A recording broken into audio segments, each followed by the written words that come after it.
The Nazis called it Oflag 4C. It's better known as Colditz.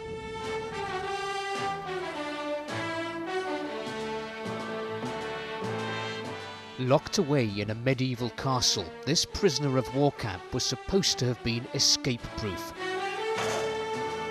But Allied officers made hundreds of attempts to break out. Some went through tunnels, others across the roof. To escape demanded a certain amount of daring and often a brilliant disguise.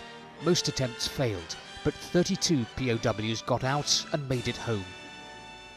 It was through this hole in the ceiling that the British officer Harry Neve escaped from Colditz in January 1942. Now, once he'd jumped down onto the floor, he managed to get this door open. It says no entry, but he ignored that, and that led him out to the Witch's Walkway, this corridor which passes right over the main gate of Colditz Castle.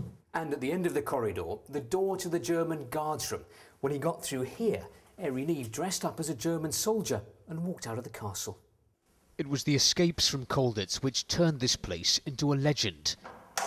Now, though, with tourism the priority, the castle is encouraging people to escape to Colditz. To attract more visitors, it's turned the prison sick bay into a concert hall. As for the German commandant's office, it's been transformed into accommodation for tourists.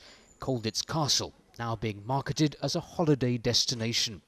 Most of the German guests we spoke to here had never heard of Colditz camp before they checked in. At school, Jörg says, they only taught us about the most terrible aspects of the war. I never knew there was a place like Colditz where POWs were treated more humanely. Our plan is to reconstruct the castle step by step and to open more parts in future for visitors. We hope that we will be able to attract many more tourists than we attract now.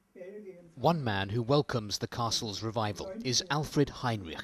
The 86-year-old was stationed in Colditz as a guard in 1942 after losing an eye on the Russian front. One day I heard a kind of knocking noise. It seemed to be coming from a manhole. I called my superior over and he could hear it too. Together we lifted up the manhole cover, and there in the sewers were 2 English prisoners who'd been trying to escape. The castle will be hoping that today's guests in Colditz will be rather less desperate to leave. Steve Rosenberg, BBC News, Colditz.